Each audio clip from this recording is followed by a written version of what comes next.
Hey everyone. Tonight we begin with you at 19, wearing a man's uniform that doesn't fit, your long hair gone, a Mosin Nagant in your hands.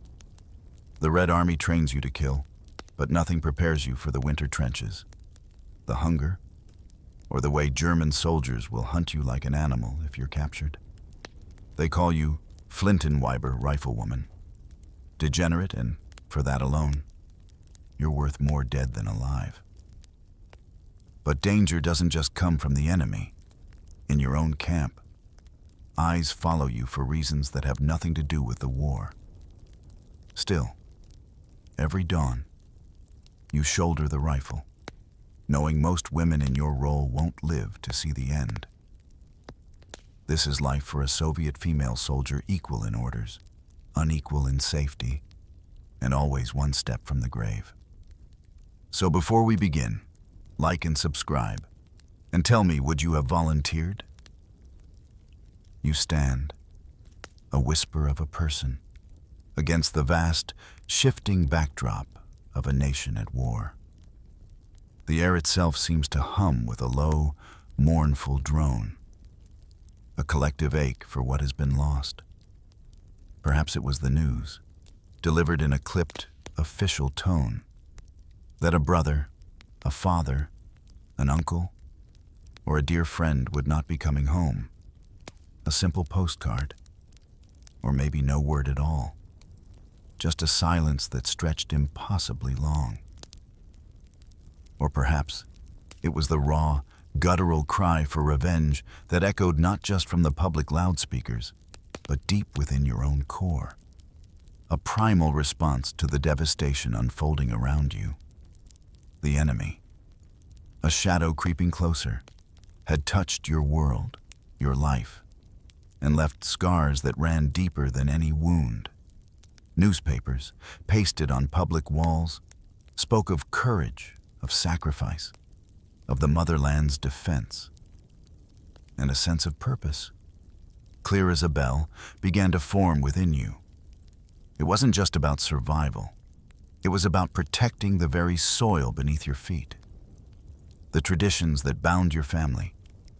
The future that now seemed so fragile. There was also the ideology, the grand vision of a communist ideal. A future where all were equal, all striving for a common good. This philosophy, woven into the fabric of your upbringing, provided a framework, a noble cause to cling to amidst the chaos. It gave a name to the fire in your belly, turning personal grief into a collective resolve. Yet, when you first stepped forward, fueled by this potent mix of patriotism, vengeance, and unwavering loyalty, you were met not with open arms, but with a quiet, dismissive shake of the head. The initial response, a pervasive sentiment that lingered like the morning mist, was that war was a man's domain. Women are not suited for combat. The words, though unspoken, hung heavy in the air. You felt the subtle prejudice, the almost imperceptible barrier that sought to confine you to roles deemed more appropriate. Perhaps you were offered a position in nursing, tending to the broken bodies, a role that acknowledged your capacity for care, but denied your strength for direct action. Or perhaps clerical work, sorting papers, a silent, methodical contribution far from the roar of battle, driving vehicles, moving supplies, supporting the war effort from a distance. Each role, while vital, felt like a concession, a gentle redirection from the path you felt compelled to walk. But the war, an insatiable beast, cared little for preconceived notions or traditional roles. The winter of 1941 into 1942 arrived, biting and relentless, bringing with it losses so staggering, so utterly devastating, that the very foundation of the Soviet defense trembled. Casualties mounted, a grim tally that demanded a radical shift in perspective. The front lines, stretched thin and exhausted, cried out for bodies, for hands to hold rifles, for eyes to scan the horizon, and slowly, irrevocably, the policy began to change. The official decree came, not with a fanfare, but with the quiet desperation of necessity. Hundreds of thousands of women, like you, who had been waiting, training, hoping, were now called forward. The barrier crumbled, not out of enlightened progress, but out of sheer, unyielding need. The door, once gently closed, was now flung wide open, beckoning you into a future you had envisioned, a future steeped in the stark realities of combat.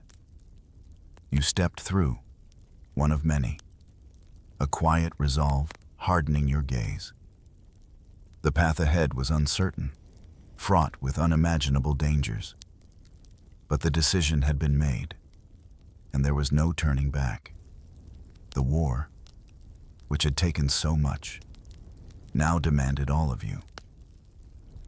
The training began, not with a gentle easing, but with an immediate plunge into a world designed to strip away the civilian and forge a soldier. You were enrolled in the WWII course, a rigorous 110-hour program. It was the exact same curriculum given to the men. No allowances made, no concessions granted. You learned to hold a rifle, its cold metal heavy in your hands, to sight down its barrel, to feel the recoil against your shoulder. Each shot echoed, a stark reminder of its deadly purpose. You learned to dismantle and reassemble it, the parts clicking together with satisfying precision, a rhythm of survival. Signaling became a language of its own, essential for coordinating movement in the chaotic theater of war. You learned to drive, to navigate rough terrain, the rumble of an engine becoming a familiar companion. And then, the heavy weapons, the intricacies of operating artillery, the mechanics of a machine gun, the raw power they unleashed. Your hands, once perhaps skilled in more delicate tasks, now learned the harsh geometry of war, adapting to cold steel and brutal force. Perhaps one of the most immediate and stark transformations came with a haircut. Your long hair, perhaps carefully braided, a symbol of femininity and tradition, was unceremoniously shorn. The sharp snip of the scissors, the feeling of strands falling away, felt like a profound cultural shock. It was a visible severing of ties to your former self, a pragmatic necessity in the trenches, but also a symbolic act of homogenization. You looked in a cracked mirror, seeing a stranger with a stark, cropped head, the lines of your face suddenly sharper, more exposed. This new reflection was a soldier, not a woman in the traditional sense, a silent testament to the demanding transformation you were undergoing. Physical conditioning was relentless. Your body, perhaps accustomed to the rhythms of village life or the routines of a factory, was now pushed to its limits. Long marches became a daily ordeal, mile after punishing mile, your feet aching, your muscles screaming in protest. You carried heavy packs, their weight pressing down on your shoulders, a constant reminder of the burden you now bore. Your rifle, once an awkward, foreign object, became an extension of your arm, its weight both a comfort and a relentless strain. All of this unfolded under the added duress of food shortages. Your rations were meager, designed for sustenance, not comfort or surplus. Hunger became a dull, persistent ache in your stomach, a quiet companion on your marches and drills. The harsh weather, too, was an adversary. The biting cold of the Russian winter seeped into your bones, the wind chafing your exposed skin, the snow turning the ground into a treacherous, icy canvas. You learned to push past the shivers, past the gnawing emptiness, to find a strength you didn't know you possessed.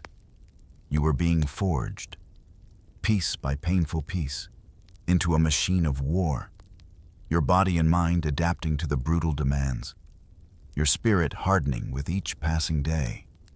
The sounds of distant gunfire, the smell of cordite, the cold grip of a rifle, these were becoming the new, unsettling rhythms of your life. The uniform was more than just clothing.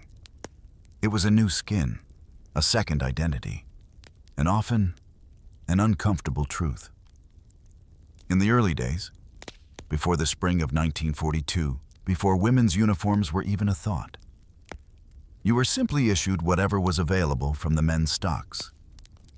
Imagine the feeling: a coarse, drab fabric, designed for a broader frame, hanging loosely on your shoulders, the sleeves too long, the trousers pooling around your ankles.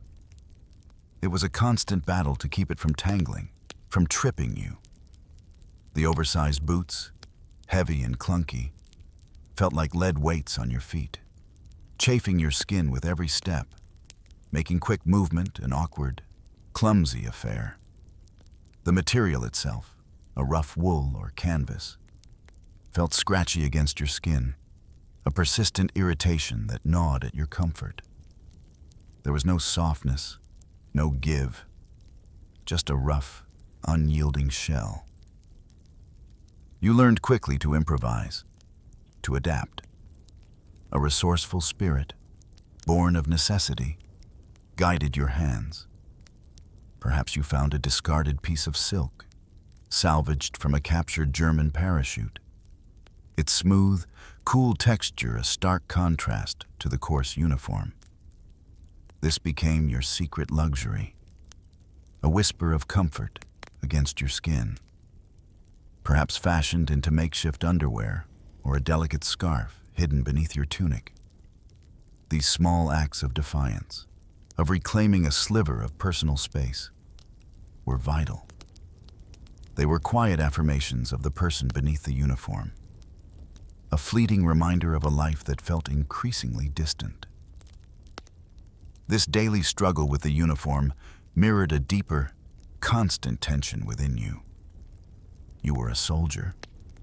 Yes, bound by military discipline, by the rigorous demands of your role. You stood at attention, saluted, followed orders without question. You learned to blend in, to move with the same grim determination as the men around you. Yet, you were also a woman, and the very act of existing in this male-dominated environment brought its own set of challenges. There was a constant, subtle pull between maintaining the rigid posture of a soldier and the quiet desire to keep some semblance of your former self.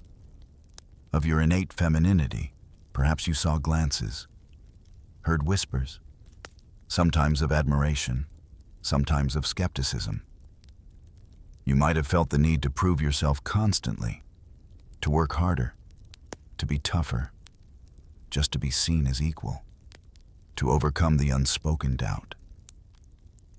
But there were also moments, quiet and fleeting, when you might catch your reflection in a puddle or feel the softness of a piece of scavenged fabric. And remember a time when your identity was not defined by the uniform you wore. It was a delicate balance, walking the line between fitting in and holding on to the essence of who you were. A silent negotiation played out every day, under the watchful, discerning eyes of war. The uniform, then, was not just a covering. It was a symbol of this constant push and pull. A canvas on which your new reality was etched, often uncomfortably. The front line in winter. The very words evoke a chill that penetrates deeper than bone. Imagine the trenches, your temporary home, not merely damp and cold, but a frozen labyrinth where every breath crystallizes in the frigid air. The temperature often plummeted to a brutal 22 degrees Fahrenheit, transforming the world into a landscape of unforgiving ice and snow. The ground beneath you was no longer just earth. It was a solid, unyielding block of frozen soil. A harsh bed that offered no warmth, no give. Your uniform, damp from the incessant snow and freezing mist, clung to you, becoming an extension of the biting cold, never truly drying, always a clammy second skin. The mud, an inescapable companion, clung to everything. It caked onto your boots, weighing them down, making each step a laborious effort. It splattered onto your trousers, turning them stiff and heavy, a constant reminder of the squalor. Even your face and hands often bore traces of the thick, freezing sludge.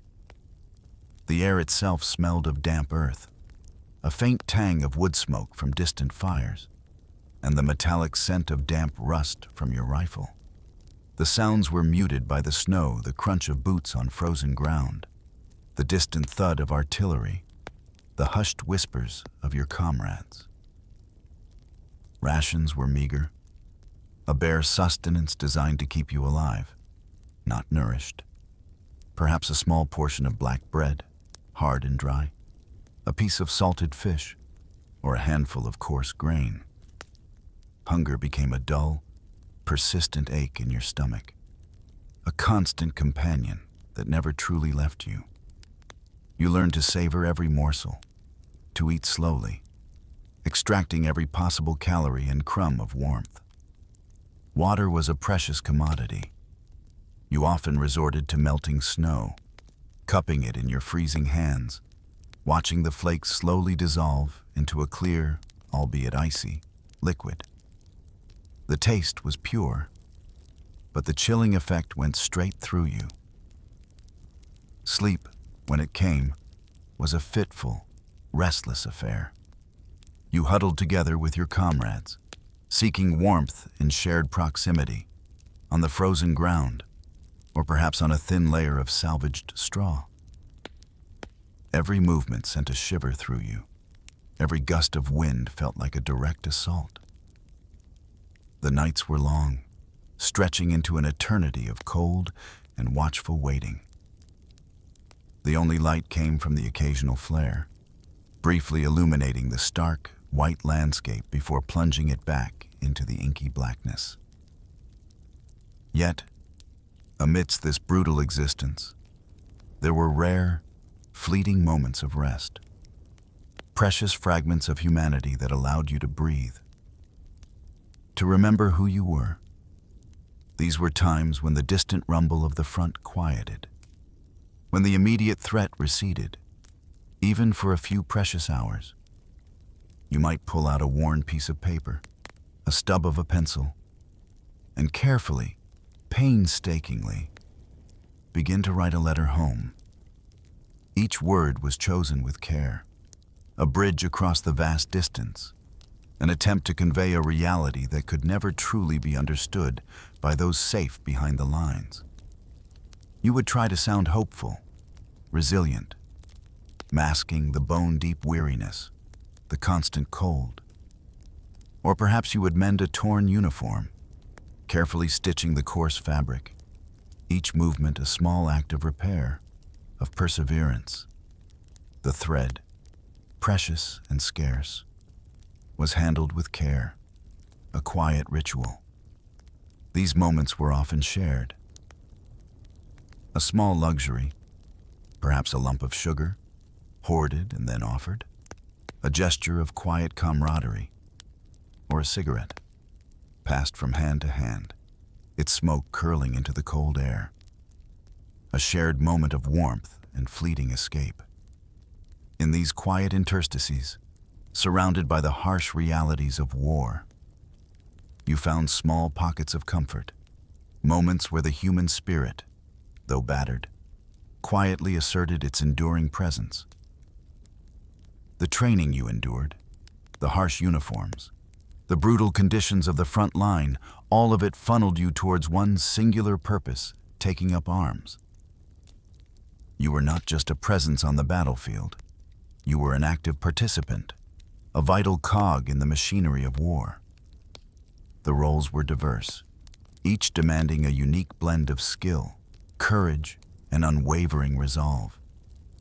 Perhaps you found yourself as a sniper, a solitary hunter, patiently waiting, breathing in the cold air, your eye fixed through the scope, becoming one with the landscape. Or an anti-aircraft gunner, your gaze scanning the vast expanse of the sky, tracking the menacing silhouettes of enemy planes, the rhythmic thud of your weapon echoing across the fields. Some women soared above the earth as pilots, navigating the dangerous skies, their hands guiding the controls of fragile aircraft. Others braved the confines of a tank, the roar of the engine a constant companion, the world outside a blur of metal and dust. You might have been an artillery operator, calculating trajectories, loading heavy shells, sending destruction across miles. Or perhaps a partisan fighter, blending into the shadows, striking from unexpected corners, a phantom of resistance behind enemy lines. Each role was a testament to the fact that women were not only capable, but essential, performing duties traditionally reserved for men, shattering the old prejudices with every pull of a trigger, every precise maneuver. The stories of women who excelled in these roles began to emerge, whispered tales that grew into legends, inspiring those like you on the front lines.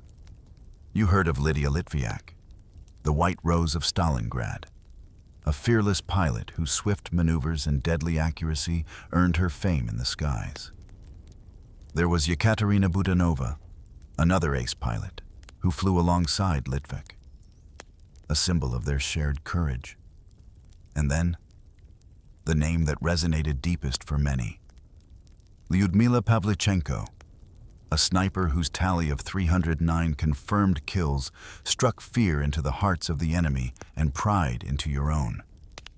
These were not just names, they were beacons, proof of what women could achieve, what you could achieve. When pushed to the limits of human endurance, their stories, though distant, felt personal, a reflection of the silent battles you fought every day. But with these roles came a grim reality, a stark statistic that hung heavy in the air. The casualty rates among female soldiers were heartbreakingly high, particularly in roles that placed you directly in the crosshairs of the enemy. Among female snipers, for instance, a staggering 80% did not survive the war. This chilling number was not just a statistic.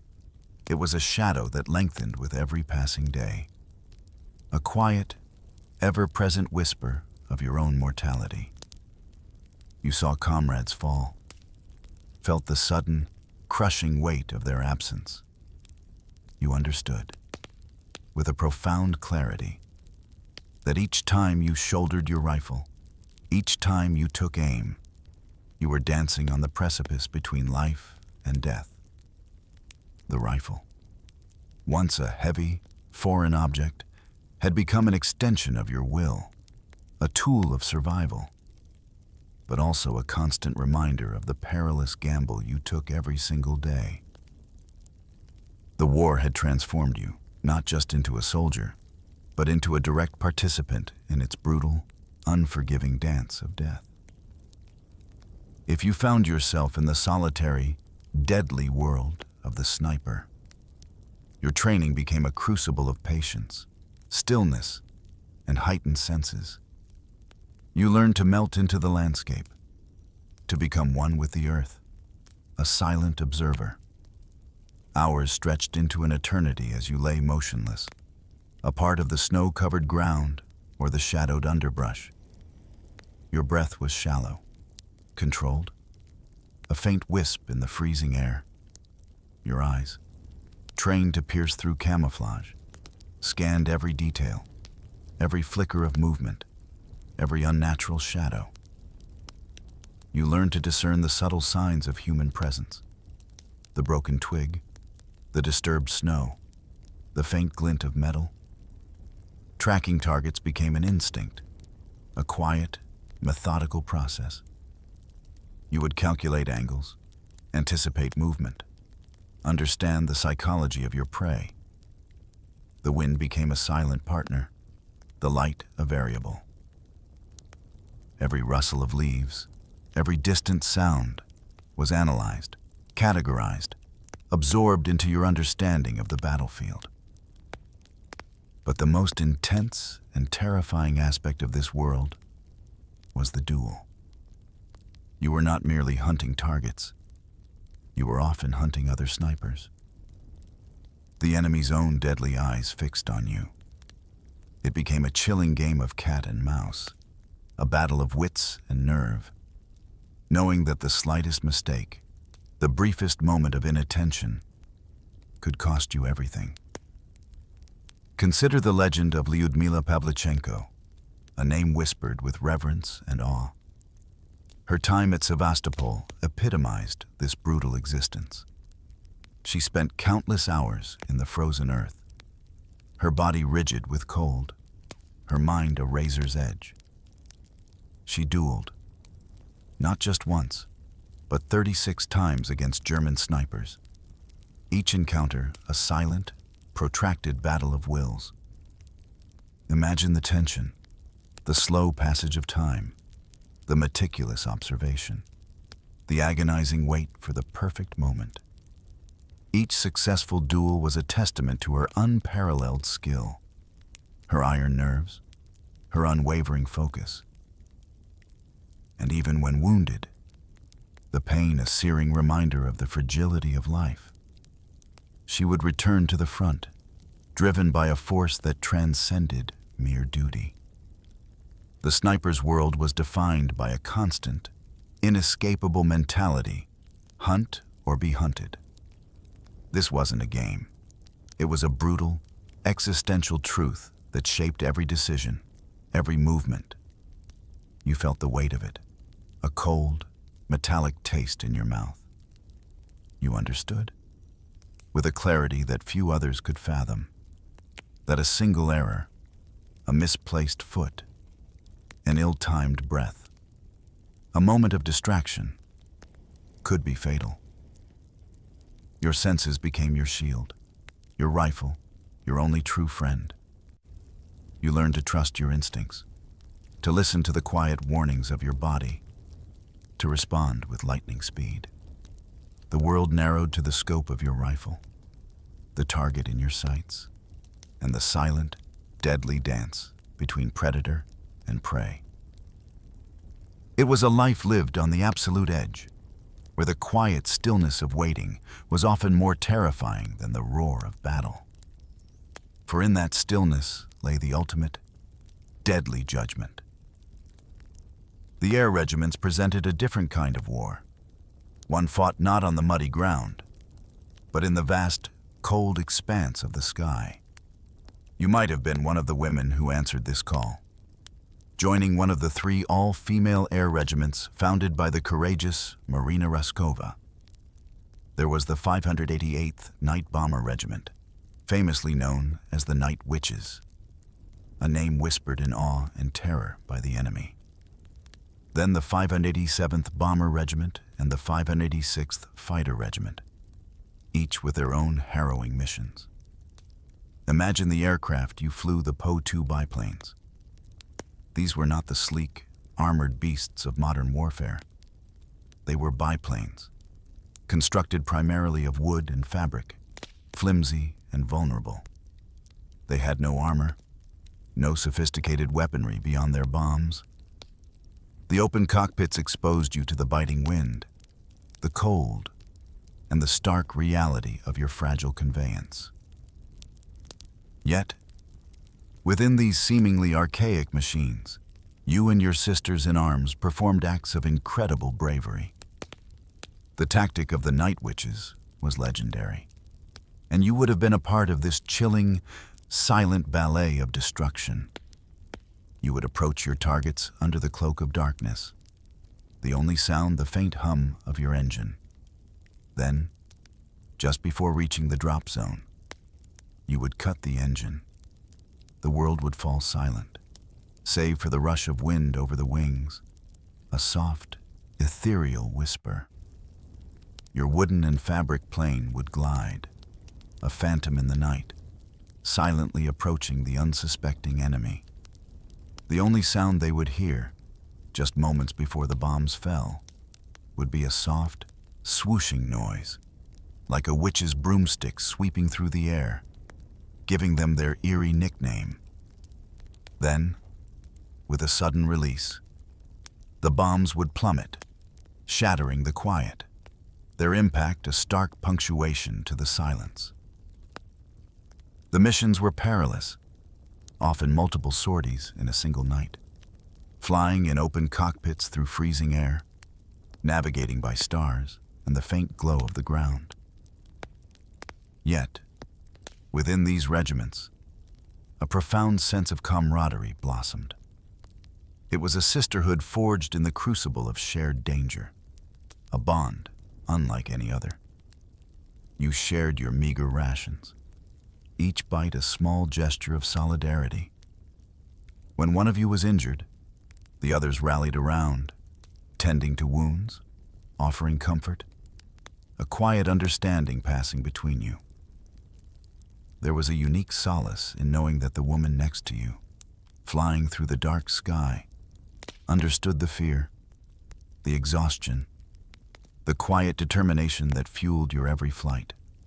Laughter, even in the bleakest moments, often echoed through the barracks. Stories were exchanged, dreams whispered. These were not just soldiers. They were friends, sisters, bound by the shared experience of defying expectations, of soaring into the night, carrying the weight of a nation's hope on fragile wings.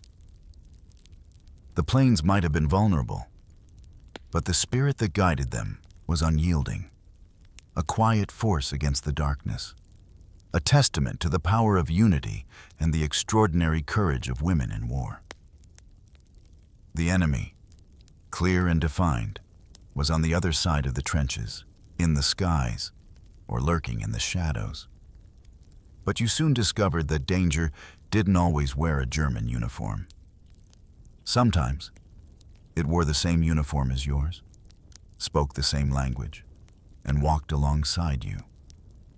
This was a different kind of threat, more insidious, more disheartening, because it came from within your own ranks. It was the subtle, often unspoken, power dynamic that placed you, as a woman, in a uniquely vulnerable position. You became aware of the glances, the way some officers would size up new recruits, not for their combat prowess, but for their physical appearance. The quiet whispers about women being selected for staff headquarters work, away from the front lines, hinted at an uncomfortable truth. These were not assignments based on merit, but often on attraction, a form of sexual harassment veiled as opportunity. You might have seen it happen to others. A quiet arrangement made, a woman disappearing from the common barracks to a more privileged position, the unspoken understanding hanging heavy in the air. For some, it became a brutal reality of coercion. Under the immense pressures of war, the lines between consent and manipulation blurred. Protection, a warmer place to sleep, better rations, or simply the chance to survive in a harsh environment, these became powerful incentives. Leveraging your vulnerability, the idea of forming a relationship might have been presented as a way to gain an advantage, a subtle pressure that chipped away at your autonomy, leaving you feeling trapped and exposed. The emotional toll of this unseen battle was immense, a constant anxiety woven into the fabric of daily life. Consider the powerful, quiet testimony of women like Zoya Gorokova. She spoke of fighting not just the enemy on the battlefield, but fighting against exploitation by fellow soldiers.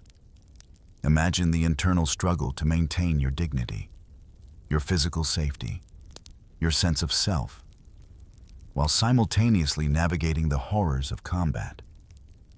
It required a different kind of strength, a constant vigilance against threats that were often invisible to outsiders.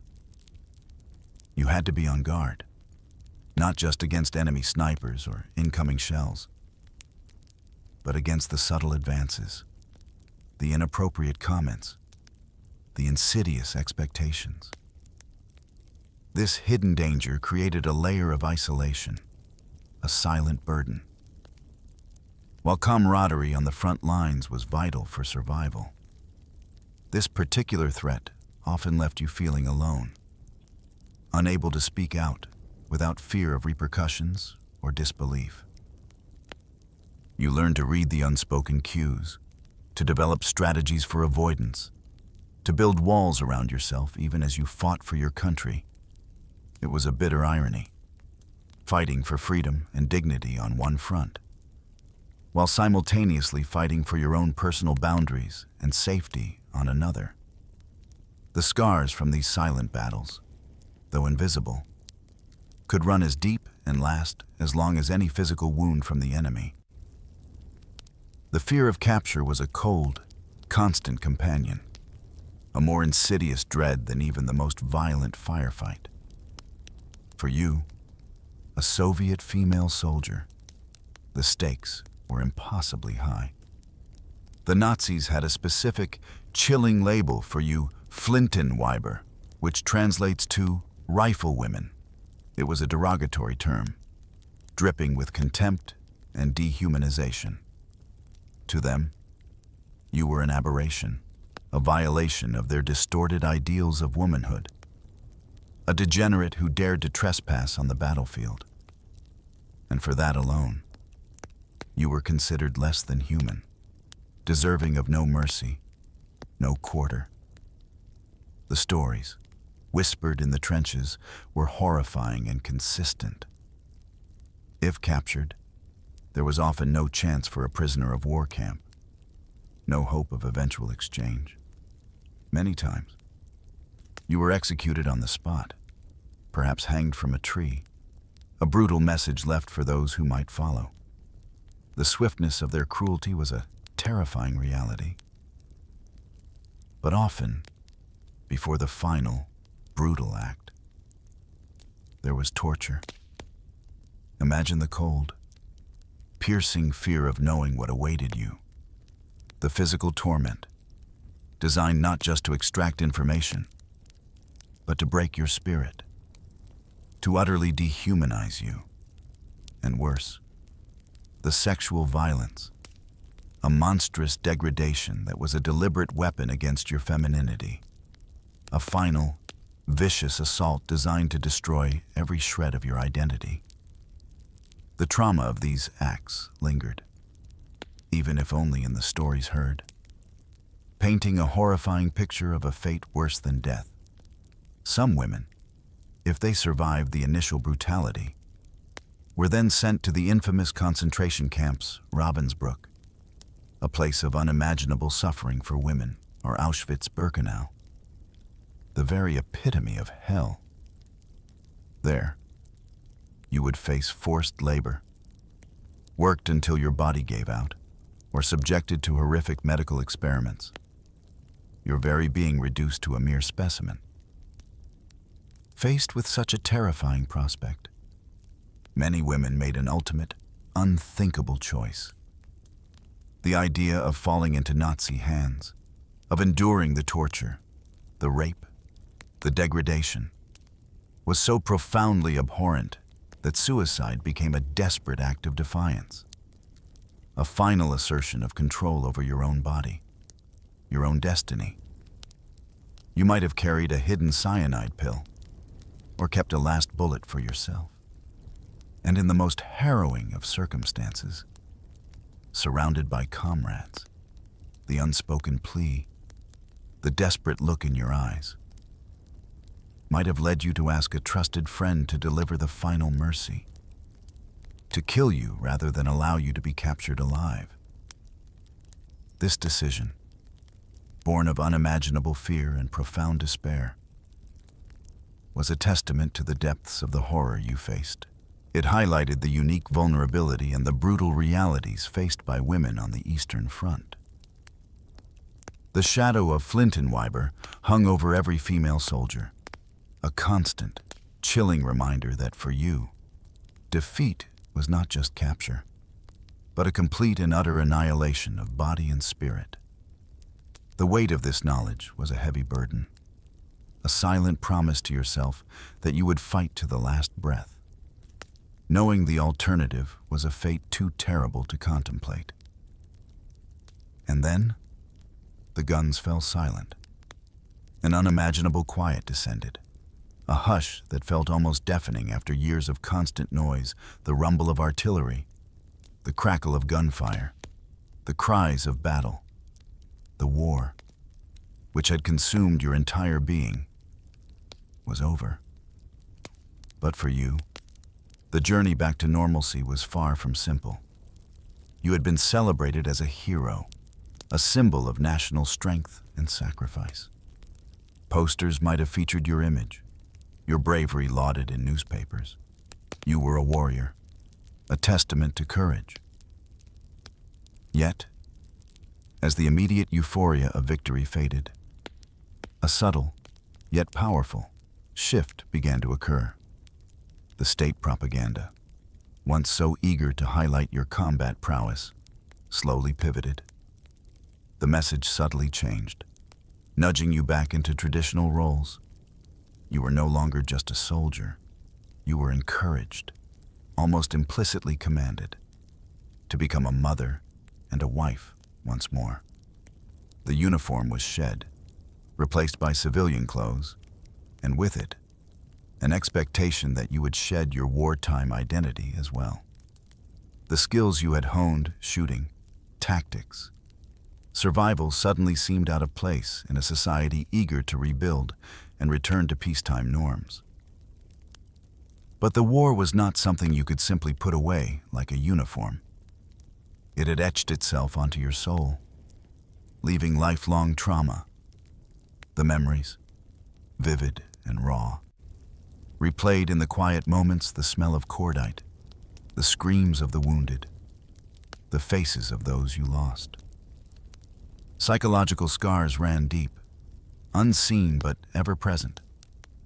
Perhaps you struggled with sleep, haunted by nightmares, or found yourself unable to connect with the civilian world, which seemed trivial and naive in comparison to the horrors you had witnessed. The sudden silence of peace could be more unsettling than the loudest battle, for it allowed the echoes of the past to resonate unchecked. And then there were the physical injuries, visible and invisible. The lingering aches from old wounds, the chronic pain from the cold, and the strenuous conditions. Perhaps even the unseen internal damage from concussions or malnutrition. These were constant, painful reminders of the price you paid, even if others could not see them. Despite the initial celebration, a subtle prejudice often diminished your achievements. Your bravery, your skill, your sacrifice, they were sometimes downplayed, seen as anomalies rather than as true testaments to your capabilities. The narrative shifted, focusing on the male heroes, while your contributions, though vital, were quietly relegated to a secondary status. It was a frustrating, disheartening reality to have fought so hard, to have sacrificed so much, only to find your legacy subtly undermined. Yet, despite this societal pressure, despite the lingering trauma and the quiet prejudice, you and the hundreds of thousands of women like you left an undeniable legacy. You proved, beyond any shadow of a doubt, that women could fight, could lead, could endure, and could win. You were as effective, as brave, and as capable as any man on the battlefield. Your story, etched in the snow and mud, in the skies and the trenches, stood as an irrefutable testament to strength and resilience. And as the years passed, the quiet strength you found in the war continued to echo, a permanent part of who you were, a testament to the extraordinary journey you embarked upon, forever carrying the quiet ghosts of a war that changed everything. And still, you walked on, a quiet testament to enduring strength. You are there. It is the deep quiet of November 20th, 1967. The world around you has dissolved into an ink-black void, so profound it seems to absorb all light, all sound, all certainty. You are part of Company C, nestled within the 2nd Battalion, 503rd Infantry Regiment. Your boots, heavy with the day's toil and the earth's damp embrace, find purchase, one careful step after another, on the merciless slope of Hill 875. The ascent is relentless, a continuous, upward struggle that seems to defy gravity itself. This is not a gentle stroll. This is a climb into an abyss. Your muscles scream. Your lungs burn with every drawn breath. The darkness isn't just a lack of light. It's a physical presence, pressing in from all sides, a thick, suffocating blanket obscuring every detail. Your outstretched hand cannot discern the tree trunk a foot in front of you. Visibility is measured in mere inches, perhaps 3 at most. It's as if a dense fog has swallowed the very air, leaving you to navigate by instinct and the muffled sounds of the men around you. The jungle, usually alive with a symphony of chirps and rustles, is hushed, holding its breath, mirroring the tension in your own chest. As you ascend, your feet constantly search, probing the unseen ground for solid footing. Each step is a gamble, a test of trust in the unseen earth. Sometimes, your foot slips on loose soil, sending pebbles cascading into the blackness. Other times, you stumble, catching yourself just before a fall, your heart thudding against your ribs. The terrain beneath you is a treacherous tapestry of gnarled roots, slick mud, and unseen rocks. You feel the sharp edges of stone through your thin soles, the squelch of wet earth underfoot. And then there are the strange, unsettling shapes. Your foot catches on something soft, yielding, yet undeniably substantial. It rolls beneath your weight, a peculiar, disturbing give that sends a prickle of unease up your spine. You correct your balance, push forward, but the sensation lingers. Another step, and then another. It happens again, not just once, but repeatedly. These are not roots, nor are they rocks. They feel different, like large, misshapen sacks, perhaps, or bundles of cloth, oddly soft and unyielding at the same time. The total darkness prevents any visual confirmation, leaving your imagination to conjure the most unsettling possibilities. A shiver, not from the cool night air, traces a path down your spine. The air itself is thick with the scent of damp earth, decaying leaves, and something metallic, something that whispers of recent violence. It's a primal smell, bypassing conscious thought and assailing your animal instincts. You can taste the metallic tang of fear and exhaustion in your mouth. Dry as dust despite the humidity. Every sound is amplified in the quiet, the soft thud of a boot, the rustle of a uniform, a suppressed cough from a man a few paces ahead. The jungle seems to breathe with you, its unseen eyes watching your slow, arduous progress. You move as one, a silent, struggling serpent inching its way up the incline. There are no spoken commands, only gentle, almost imperceptible hand signals passed along the line. A faint tap on the shoulder, a subtle gesture in the profound blackness. The air grows cooler as you climb, the humidity settling into a fine mist that clings to your eyelashes and dampens your hair. The world feels reduced to the narrow beam of your perception. a tiny sphere of self within an overwhelming, hostile unknown. You are acutely aware of your own heartbeat, a frantic drum in the silent night, and the slow, rhythmic crunch of gravel under the boots of the soldier directly in front. The collective breath of the company rises and falls, a faint, whispered symphony of shared strain. Each minute feels like an hour, each yard gained, a triumph against the oppressive elements. You push away the gnawing uncertainty, the instinct to question what lies beneath your feet, focusing instead on the singular, unwavering goal forward. Just keep moving forward, one breath, one step at a time, into the heart of the dark, silent mountain.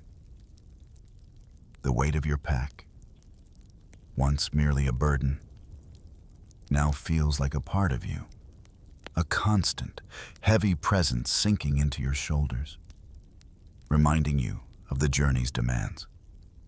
And so, the night continues, a slow, arduous crawl, shrouded in a darkness so absolute it feels eternal. As the earth slowly, imperceptibly, begins its turn towards the light, a faint gray washes over the eastern sky. It's not a dramatic sunrise, but a hesitant, muted shift from absolute black to a charcoal whisper. The dense triple canopy above you holds back the dawn, filtering it into a soft, diffused glow that struggles to penetrate the jungle floor. Still, even this slight illumination begins to reveal the forms and shapes that the night had so cruelly concealed. The objects that felt like sacks beneath your feet. Those unsettling bundles you stumbled over in the suffocating darkness now begin to take on a terrifying clarity. As the light strengthens, painting the world in muted shades of green and brown, the horrific truth unveils itself. These are not sacks. They are bodies. The motionless forms of American soldiers, lying where they fell, stripped of their uniforms, their boots, their personal effects. The enemy had moved through them in the night with chilling efficiency, leaving behind only the stark, unadorned evidence of their grim work. A cold wave washes over you, deeper than any chill in the morning air. The air, which had smelled faintly metallic in the darkness, now seems heavy with the scent of stagnant blood and damp earth. You stand among them, a silent witness to the brutal aftermath of yesterday's fighting. The sight is a punch to the gut, a visceral understanding of the ferocity of the battle that had raged here just hours before. These men, just like you, had breathed, had fought, had hoped. Now, they lay still, a chilling testament to the unforgiving nature of this terrain and this war. You look at the faces, some obscured, some eerily visible, etched with the final moments of their struggle. A profound sadness settles in your chest, a heavy weight.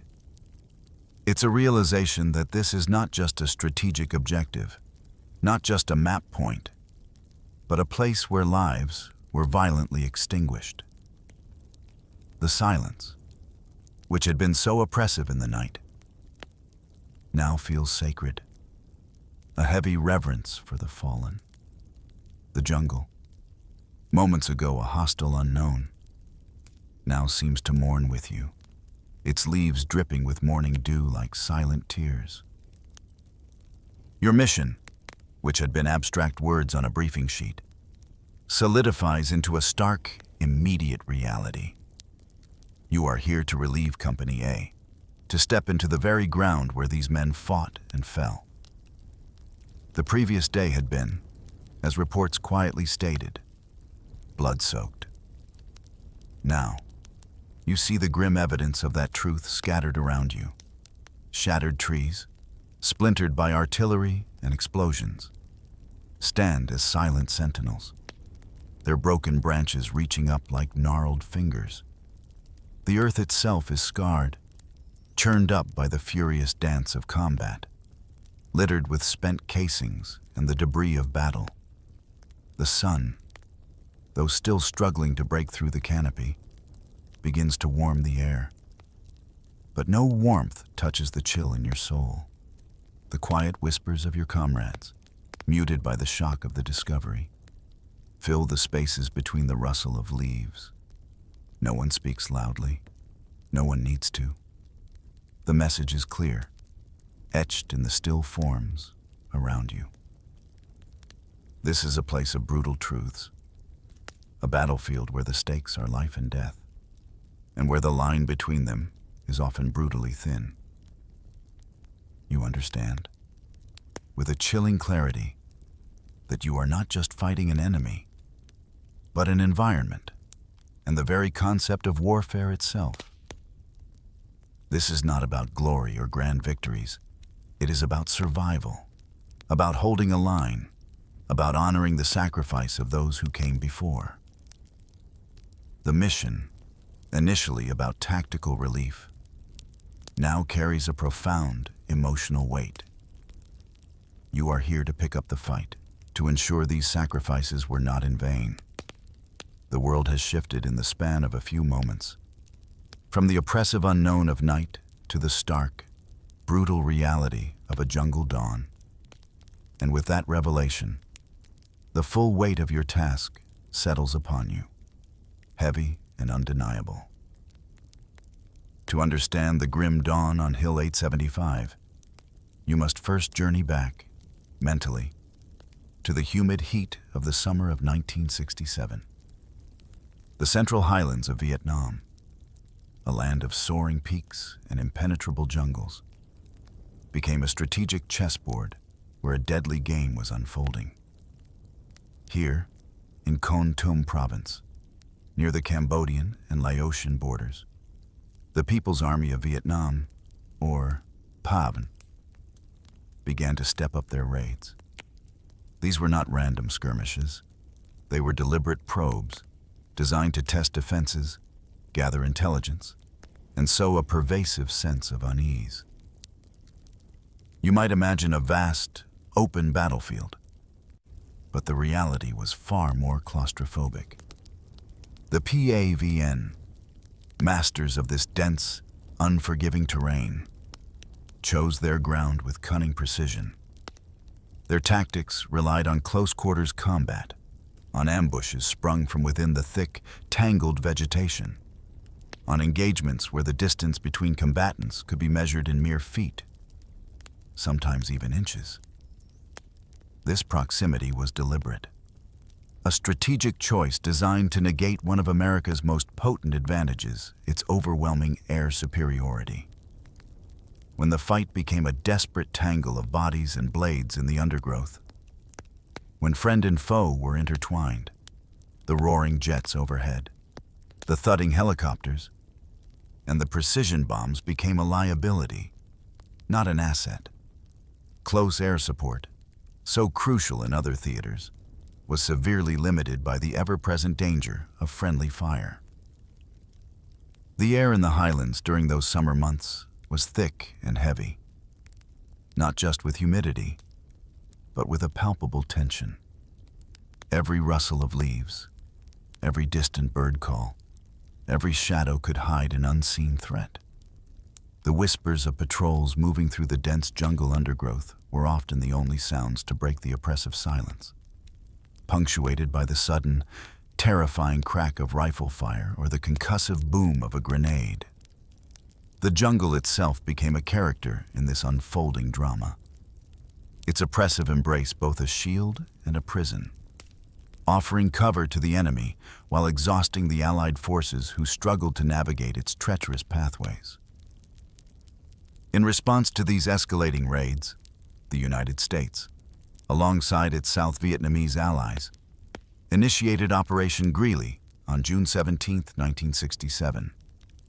This was a significant deployment of force, a clear signal that the incursions would not be tolerated.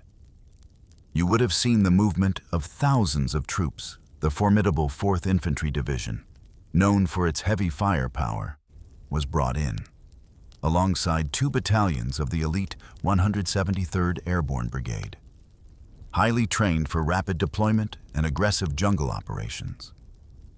These American forces were augmented by soldiers of the Army of the Republic of Vietnam, or ARVN, who possessed invaluable knowledge of the local terrain and culture. The operation was not about swift, decisive battles. Instead, it became a grueling, prolonged effort of jungle sweeps. Day after day, week after week, you would have been pushing through the dense, mountainous terrain, machetes in hand, hacking paths through the triple canopy jungle where sunlight rarely touched the ground. The air was a suffocating blend of heat and moisture. The ground a constant challenge of slick mud and hidden pitfalls. Every step was a struggle. Every advance a testament to sheer willpower. These sweeps continued relentlessly, stretching through July and deep into August. As the weeks turned into months, a pattern emerged. The PAVN, with their intimate knowledge of the land and their highly adaptable guerrilla tactics, would engage, probe, and then, as Allied forces consolidated or pressed too hard, they would simply melt back into the jungle. It was a strategic withdrawal, not a retreat in defeat. They conserved their strength, waiting, watching, allowing the harsh environment to take its toll on their adversaries. The jungle itself was their greatest ally, swallowing them whole, leaving the Allied forces to continue their slow, exhausting grind through the silent, oppressive green. Never quite sure where the enemy truly was, or when they would strike again. This ebb and flow, this dance of advance and withdrawal, set the stage for the far greater conflict that was yet to come. Imagine yourself not just moving through the jungle, but becoming a part of it, absorbed by its relentless embrace. After the strategic withdrawals of the PAVN in August, a deceptive quiet settled over the Central Highlands. Yet, this silence was merely a pause, a breath held before the next, more intense storm. The jungle, a living, breathing entity, with its towering trees, tangled vines, and pervasive humidity, would soon demand an even higher toll from those who dared to intrude. Then, in October 1967, the stillness broke. Whispers began, carried on the winds of intelligence reports. U.S. analysts, poring over intercepts and reconnaissance photos, detected unmistakable signs. Large PAVN units, disciplined and determined, were on the move, shifting silently from their strongholds in Pleiku towards Kon Tum. It was a clear signal, a tightening knot of tension, indicating that the game was far from over. In response, a new operation was launched, Operation MacArthur, the name echoing a titan of a previous war, hinted at the scale of the impending confrontation. But the true genius, or chilling deception, of Hanoi's leadership lay beneath the surface of these visible movements. You might think their immediate objective was to seize territory or inflict direct military defeat. Yet, their real aim was far more insidious, a masterful stroke on the grand strategic chessboard. The PAVN's movements towards the borders, their aggressive posturing, were designed to be a lure. Their goal was to draw the main bulk of U.S. and RVN forces, the formidable divisions and brigades you saw deployed in Operation Greeley, away from the populated areas, away from the cities and towns, and towards the remote, inhospitable border regions, while the attention of the Allied forces was fixed on these distant jungle engagements, on the hard-fought battles on isolated hillsides. The ground was being prepared elsewhere. like silent, unseen currents flowing beneath the surface. The Viet Cong, the southern arm of the communist forces, were quietly, meticulously, working to regain civilian control in the villages and hamlets throughout South Vietnam. They were not engaged in large-scale battles, but in a patient, methodical campaign of political persuasion, intimidation, and covert organization. They moved like shadows through the night, re-establishing their networks, resupplying their hidden caches, and preparing the popular support needed for a far larger, more devastating blow. This was the true purpose of the battles raging in the highlands, a diversion, a grand illusion. The brave men fighting on the steep slopes of Hill 875, enduring the suffocating humidity and relentless enemy fire, were, unknowingly, playing a part in a much larger strategic drama.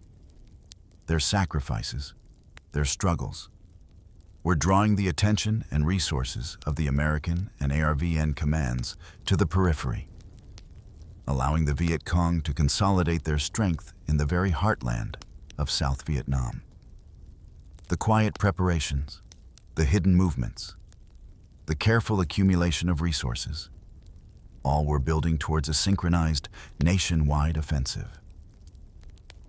The very landscape that tested your endurance, the thick jungle that obscured your vision, was also playing its part in this grand deception. It offered the perfect veil for the enemy's true intentions, a natural shroud behind which they could conceal their patient, methodical buildup. You could feel the unspoken tension in the air, the sense that something vast and unseen was brewing beneath the surface of the day-to-day skirmishes. The distant rumbling of intelligence, the increased frequency of patrols, the subtle shift in the wind, all hinted at a storm gathering on the horizon. A storm far larger and more devastating than anyone could yet fully comprehend. This was not just a battle for hills, it was a battle for the very future of Vietnam, fought on two distinct yet interconnected fronts. As Operation MacArthur unfolded, the landscape of the Central Highlands transformed into a vast arena where two formidable wills collided. On one side stood the Allied forces, a testament to American and South Vietnamese military might, meticulously marshaled for this pivotal engagement. On the other, the People's Army of Vietnam, though numerically smaller, commanded an intimate knowledge of the land and an unwavering resolve. You would have been part of the Allied contingent, a force of approximately 16,000 troops. The backbone of this presence was the powerful 4th Infantry Division, a unit designed for sustained combat, capable of deploying heavy firepower. Under its operational control were the 2 battalions of the 173rd Airborne Brigade, the SAS Sky Soldiers, renowned for their agility and aggressive fighting spirit. These were seasoned, well-equipped soldiers, hardened by months, sometimes years, of jungle warfare. To support this substantial ground force, the Allies brought to bear an impressive array of artillery. 15 artillery batteries were strategically positioned, their massive guns capable of unleashing a torrent of devastating fire. You would have felt the ground tremble beneath your feet with each concussive roar as they sent their shells arcing high over the jungle canopy, crashing down onto suspected enemy positions. Above, the skies belonged, for the most part, to Allied aircraft.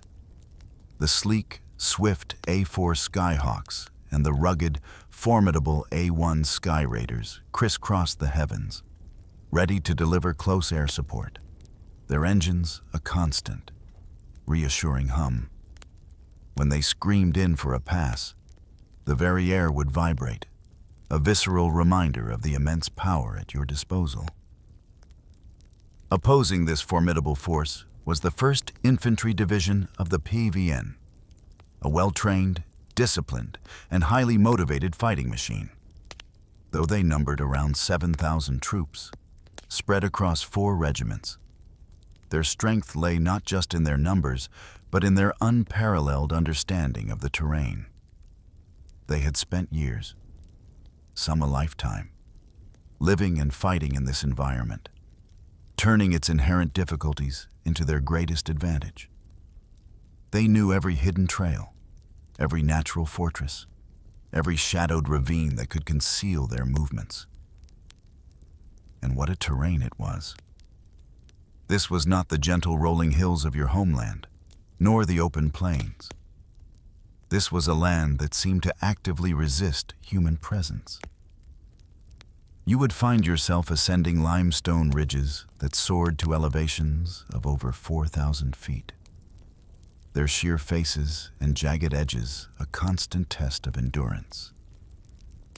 The air grew thinner, the climbs more arduous, the views, when you could catch them, were breathtakingly vast, yet unsettlingly empty of human habitation. Beneath these towering ridges lay the triple canopy jungle, a living, breathing labyrinth. Imagine light barely penetrating the dense foliage, creating an eternal twilight on the jungle floor. The canopy was so thick that even direct sunlight struggled to pierce through, leaving the air below perpetually humid and still. You would push through dense thickets of bamboo, its sharp leaves scratching your skin, or hack your way through tangled webs of vines that snaked across the ground and hung like living ropes from the trees. Every step was a conscious effort, a battle against the overwhelming vegetation that sought to impede your every move. The jungle was not empty. It teemed with life, much of it hostile. The ground beneath your feet was alive with unseen creatures, and the constant threat of venomous snakes slithering through the undergrowth was a chilling reality. Leeches, insidious and relentless, would cling to your skin, their silent bite leaving a trail of blood and discomfort. And then, the swarms of mosquitoes, a constant, irritating hum, their bites leaving itchy welts that seemed to never heal. Every moment in this environment was a test of your physical and mental fortitude, a battle against the elements as much as against the enemy. Indeed, the very weather and ground conditions seemed to conspire to favor the PAVN. The monsoon season brought torrential rains, turning already treacherous trails into slick, muddy rivers. The oppressive humidity was relentless, sapping your strength and making every movement feel like an enormous effort. The dense foliage, while offering cover, also limited visibility, allowing the enemy to approach unseen, to set ambushes, and to melt away as quickly as they appeared. This was not a fair fight in conventional terms. It was a grueling war of attrition waged on a landscape that actively worked against you. A silent, unforgiving adversary in itself. The uneasy quiet that had settled over the Central Highlands was destined to be shattered. On November 3, 1967, the first significant clashes of Operation MacArthur erupted, signaling the true beginning of the Battle of Dak To. The fighting began not in one grand engagement, but across multiple hilltops surrounding the Dak To base, like individual sparks igniting a much larger fire. Each hilltop became its own isolated crucible, a test of will and endurance for the platoons and companies tasked with securing them. You would have felt the shift in the air, a subtle but unmistakable increase in tension as reconnaissance patrols encountered resistance. The initial engagements were not always direct. Head-on assaults, often. The first sign of the enemy would come in the form of a sharp crack of a sniper rifle, echoing through the dense foliage, followed by the sickening thud of a mortar round impacting nearby. These were not meant to be decisive blows, but rather tactical harassments, designed to slow the American and RVN advances, to pin them down, to exhaust them even before the main engagement. Imagine moving through the thick jungle, the air heavy with humidity, every sense alert. Suddenly, a single, sharp report rips through the quiet, followed by the distinctive sound of a bullet snapping branches overhead. Then another, and another. You immediately drop to the ground, pressing your body against the damp earth, your heart hammering against your ribs. The snipers, unseen and deadly, seemed to be everywhere, their positions expertly concealed within the impenetrable vegetation. Their shots were precise, calculated, aimed not always to kill, but to maim, to demoralize, to create chaos. Simultaneously, the chilling whistle of incoming mortar fire would cut through the air, growing louder, closer.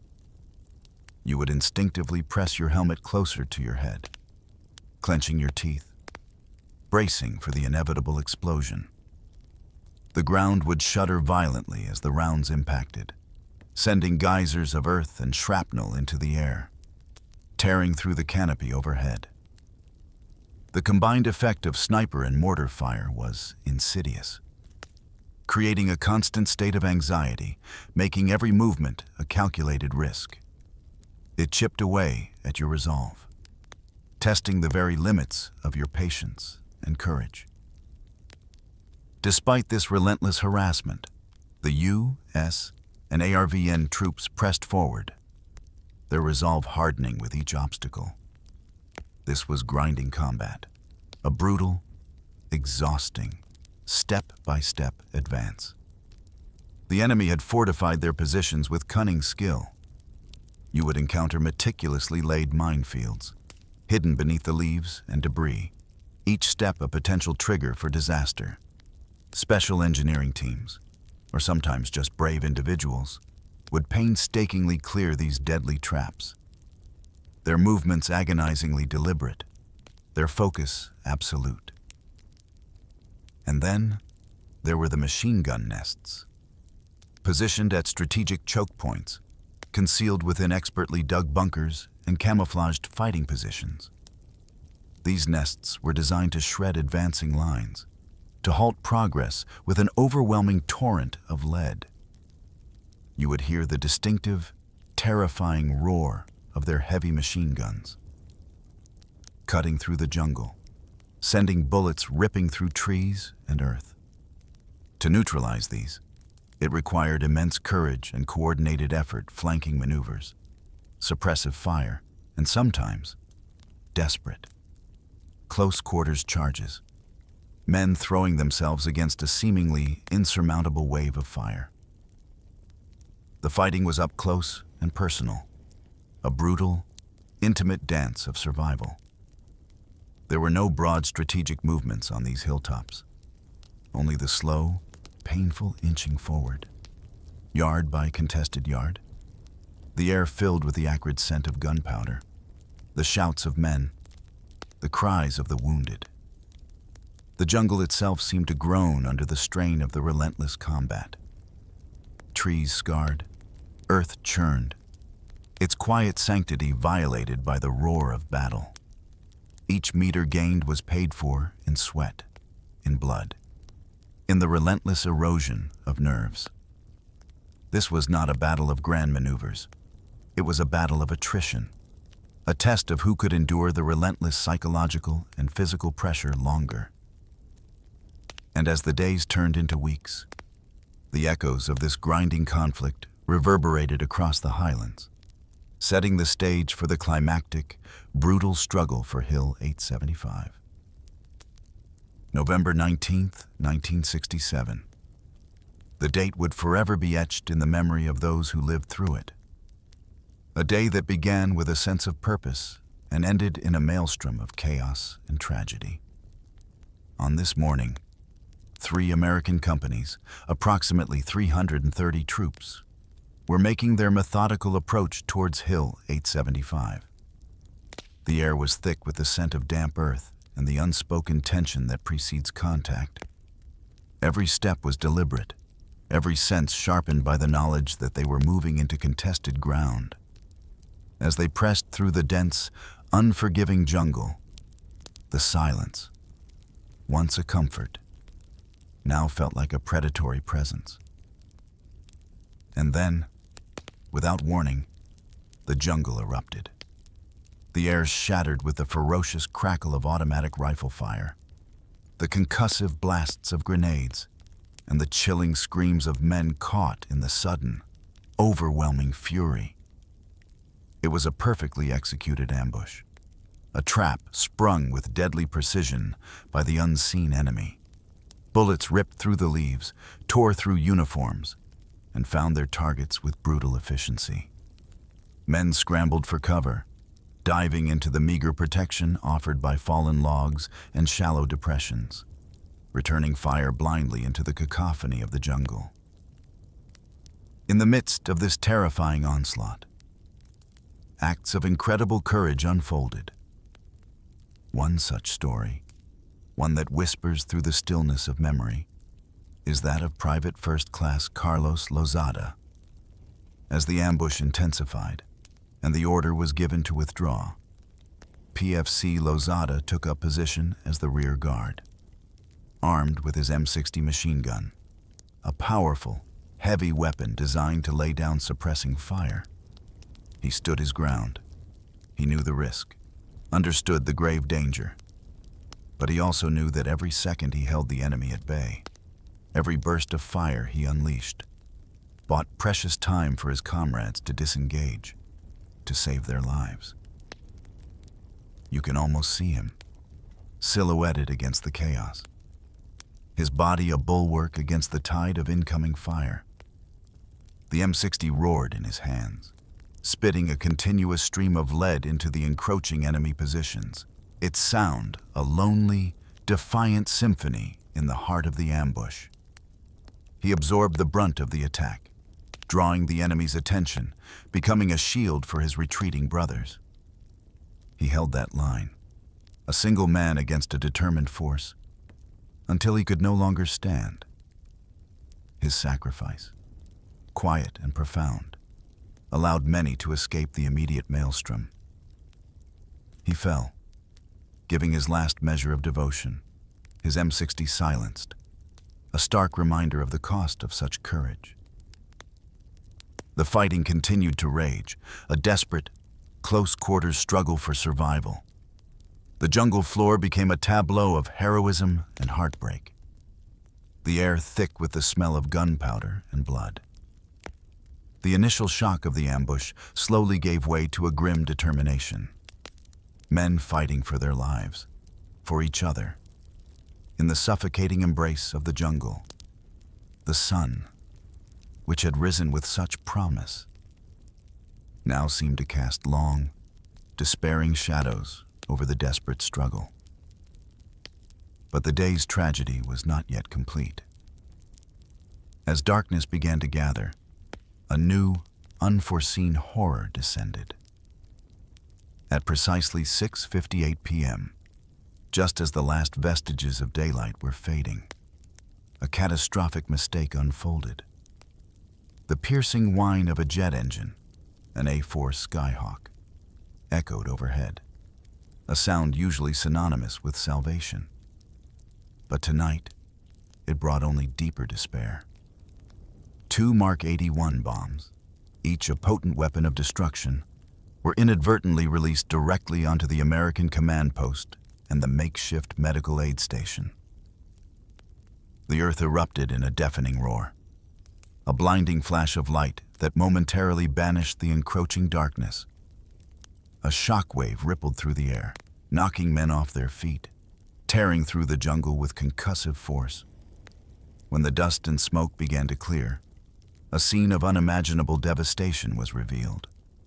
The very heart of the American position, where leaders coordinated and medics tended to the wounded, had been obliterated. 42 men, who had survived the day's brutal ambush, were killed instantly. Another 45 were wounded. their injuries severe and often horrifying. Among the wounded was Captain Harold Kaufman, a leader shattered by the very forces meant to protect him. The cries of the wounded, the stunned silence of the survivors, painted a grim picture. The very air seemed to weep, heavy with the weight of unimaginable loss. This was not the enemy's doing, but a cruel, ironic twist of fate. A friendly fire incident that dealt a more devastating blow than any of the day's ambushes, leaving an indelible scar on the soul of Hill 875. The night of November 19th bled into the dawn of November 20th, a landscape of profound grief and grim determination.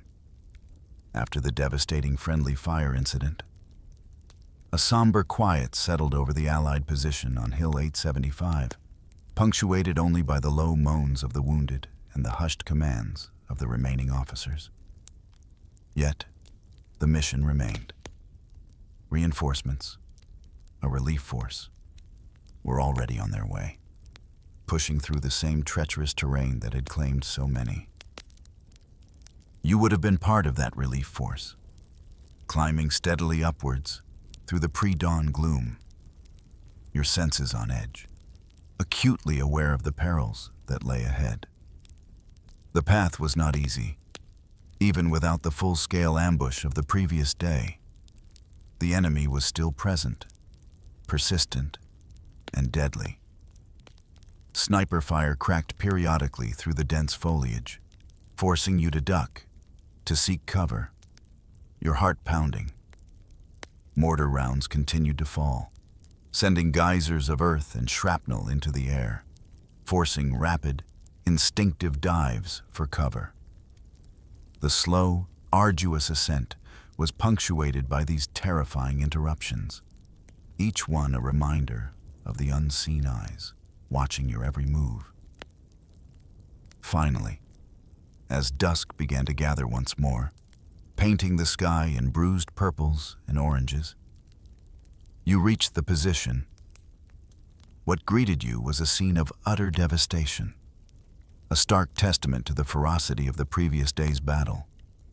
The forest, which had once been a vibrant tapestry of green, was now a charred, skeletal wasteland. Trees, stripped of their leaves and bark, stood like blackened sentinels, splintered by the relentless bombardments and explosions. The ground was a churned, pockmarked expanse of mud and debris, scarred by craters and littered with the grim detritus of combat. And then, the scattered bodies, not just of the men from the day before, but new ones, silent and still, some partially obscured, others starkly visible, lying where they fell, amidst the shattered branches and upturned earth. The air was heavy with the acrid smell of burnt cordite and the metallic tang of blood, mingling with the damp scent of the jungle. A profound sense of desolation settled over the area, a quiet despair that seeped into your bones. The whispers of the jungle were gone, replaced by the eerie stillness of a battlefield after the storm. Only the soft murmurs of the living breaking the oppressive silence. The next day, November 21st, brought renewed effort, a grim resolve to break the stalemate. 2 battalions, pushing through their exhaustion and the psychological weight of the previous days, launched a full-scale assault on the hill. This was not a swift advance. It was a grueling, inch-by-inch fight against deeply entrenched and determined enemy forces. The PEVN had dug in, transforming the natural contours of the hill into a formidable network of trenches and bunkers, camouflaged and mutually supporting. You would have been part of this relentless push, scrambling up the steep slopes, dodging incoming fire, suppressing enemy positions. There were moments of fleeting triumph. Some paratroopers, displaying incredible bravery and skill, managed to breach the enemy's forward trenches, They fought hand to hand, a desperate struggle in the claustrophobic confines of the dugouts, pushing the enemy back, step by painful step. For a brief, exhilarating moment, it felt as though victory was within reach. But as the day wore on, and the light began to fade once more, the cost became clear. The enemy, though pushed back, remained resilient. Their positions were still too strong, their resistance too fierce. And so, as the shroud of night descended again, a difficult, heartbreaking order was given: withdraw, pull back. The paratroopers, having fought so valiantly to gain ground, were forced to cede it, to retreat from the very trenches they had just conquered. It was a tactical necessity, but it felt like a bitter defeat, a punch to the gut after so much effort and sacrifice. The hillside, soaked in sweat and blood, remained a contested, brutal enigma, refusing to yield its secrets or its strategic importance to either side. The grim dance of attrition continued, each side paying a heavy toll for every contested foot of ground. The stalemate on Hill 875, that agonizing dance of advances and withdrawals, could not last forever. After days of relentless, grinding combat, a decisive blow was planned. The morning of November 23rd dawned, not with a whisper, but with a roar. You would have felt the earth tremble long before you saw the flashes in the distance, a deep, resonant vibration that vibrated through your bones. This was the prelude to the final assault, a massive, coordinated barrage designed to obliterate the enemy's entrenched positions. The sky above became a symphony of destruction. Heavy airstrikes, delivered by the formidable Skyhawks and Sky Raiders, descended upon the hilltop with terrifying precision. You could hear the distant whistle of bombs, growing louder, sharper, until they culminated in earth-shattering explosions that tore through the very fabric of the mountain. Each blast sent shockwaves rippling through the air, shaking the trees, churning the earth, and filling the air with the acrid scent of high explosives. Following closely on the heels of the aerial bombardment came the artillery. The massed batteries, unseen but undeniably present, unleashed a relentless torrent of shells. Their concussive thud filled the air, a continuous, deafening drumbeat that promised utter devastation. Shells screamed overhead, cutting through the air with a chilling whine, before impacting the hilltop with brutal force, sending geysers of earth, rock, and splintered wood into the sky. This was not a subtle attack. It was an overwhelming display of firepower designed to level the hilltop, to strip it bare, to leave no stone unturned and no bunker intact. For what felt like an eternity, the summit of Hill 875 was engulfed in a maelstrom of fire and smoke, a testament to the sheer destructive power unleashed upon it. The jungle itself seemed to recoil from the assault, its ancient trees groaning and splintering under the sustained onslaught. When the bombardment finally lifted, a profound, eerie silence settled over the devastated landscape. The air still vibrated with the lingering echoes of the explosions, and the scent of gunpowder hung heavy and pervasive.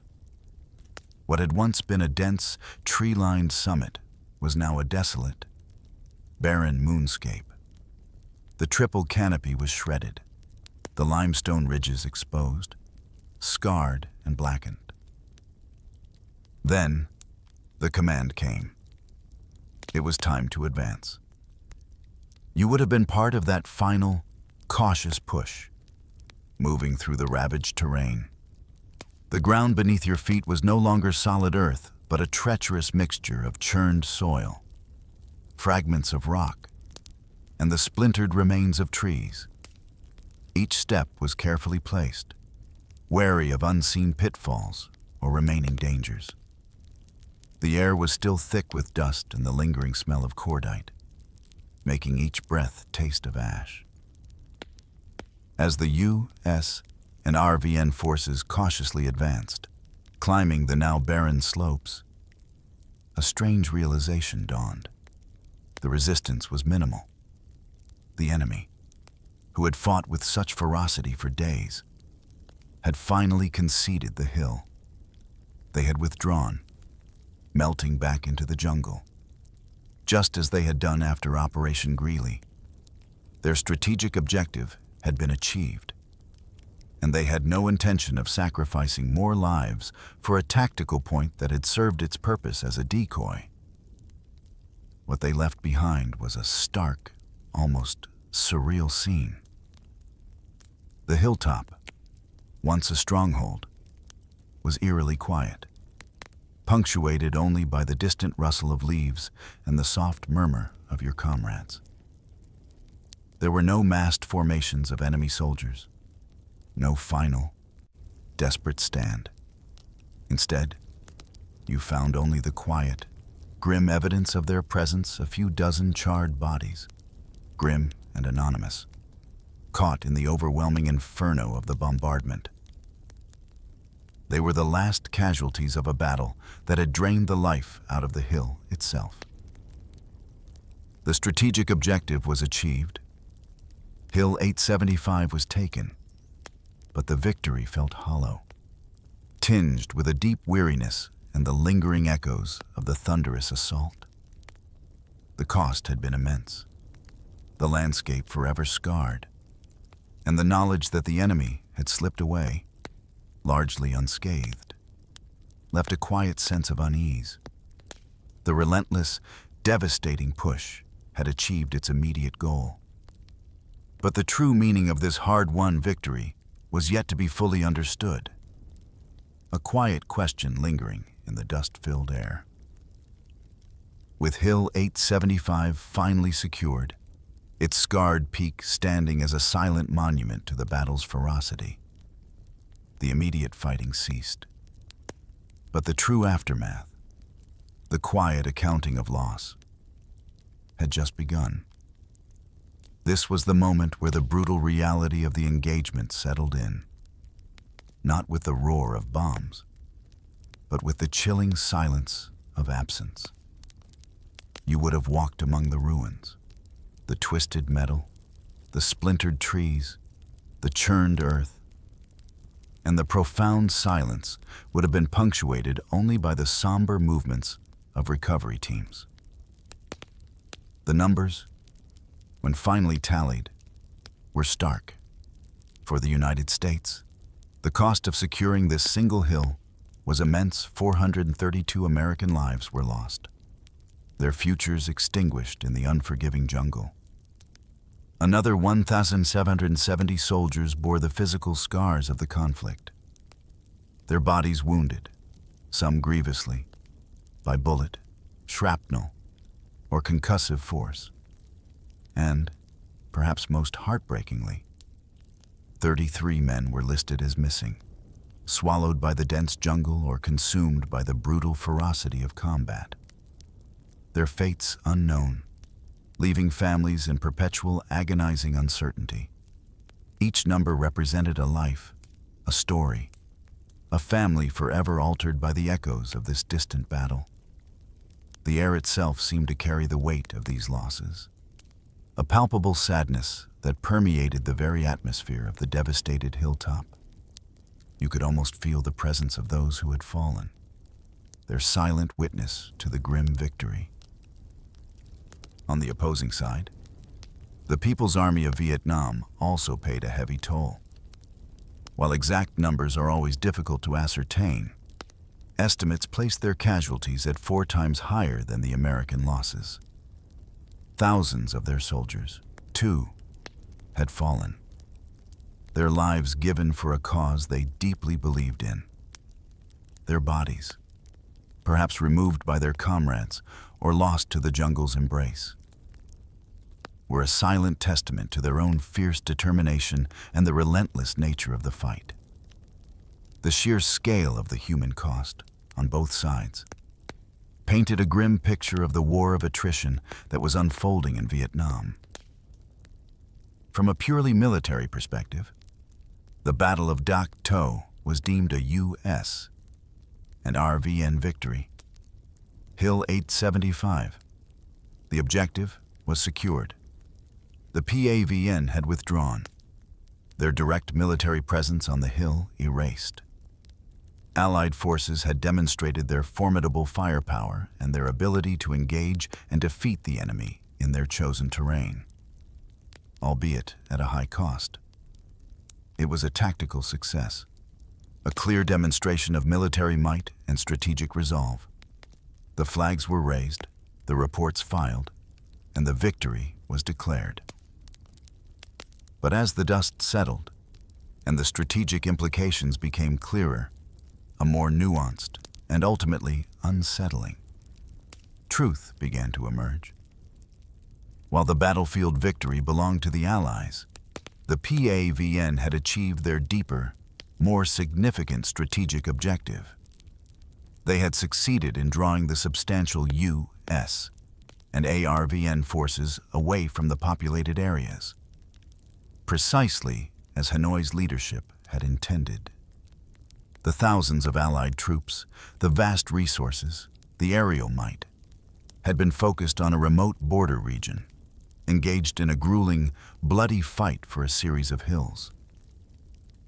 This successful diversion, this masterstroke of strategic misdirection, played a crucial role in the larger communist plans.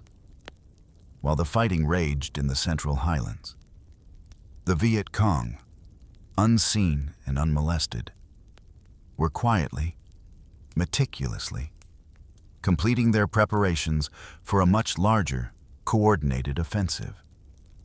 They were consolidating their forces, resupplying their networks, and cultivating support in the heartland of South Vietnam.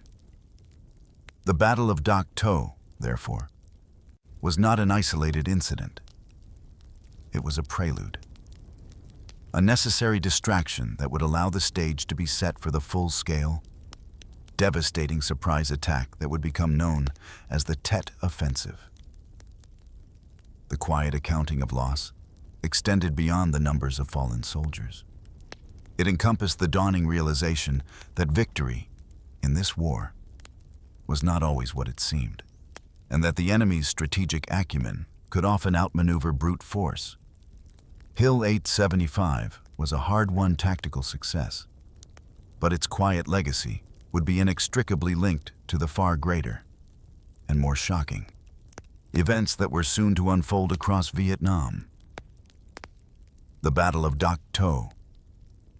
While a tactical victory for U.S. and RVN forces, revealed a brutal, undeniable truth about the nature of the Vietnam War. It was a war of attrition.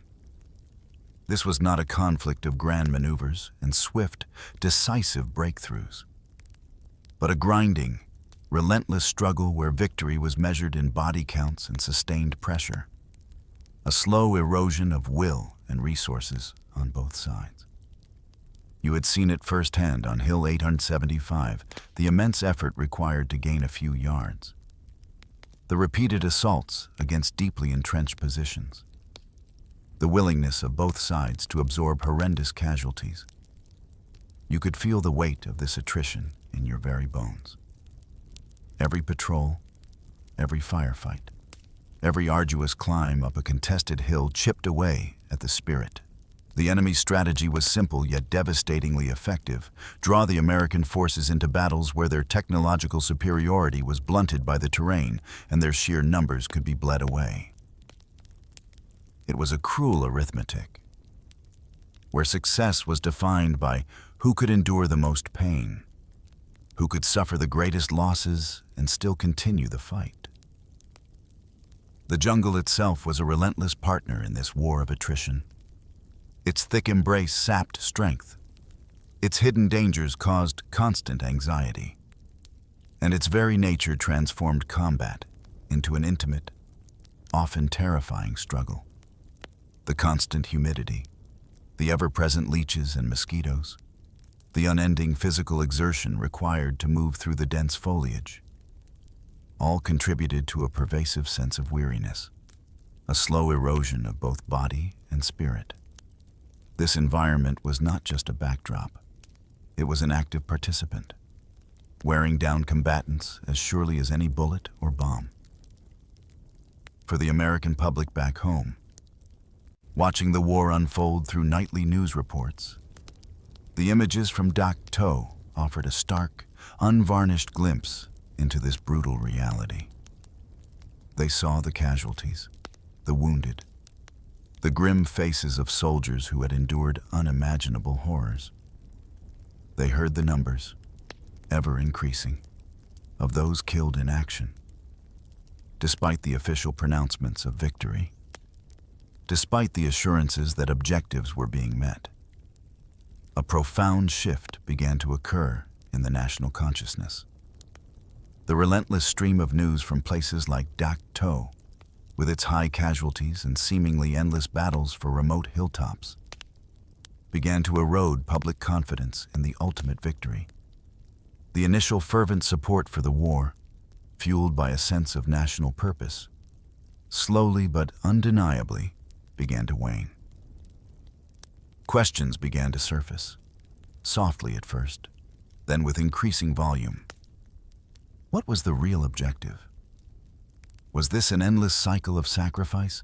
Were these victories truly leading to a resolution, or simply to more battles, more casualties?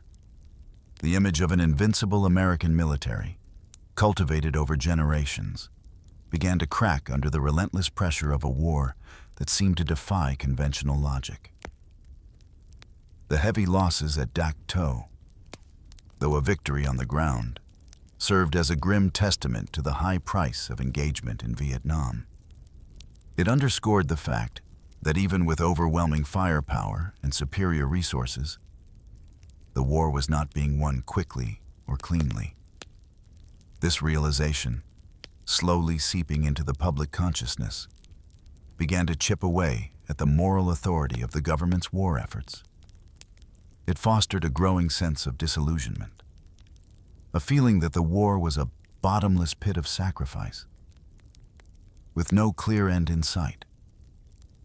The Battle of Dak To, therefore, was more than just a military engagement. It became a powerful symbol, a microcosm of the larger conflict.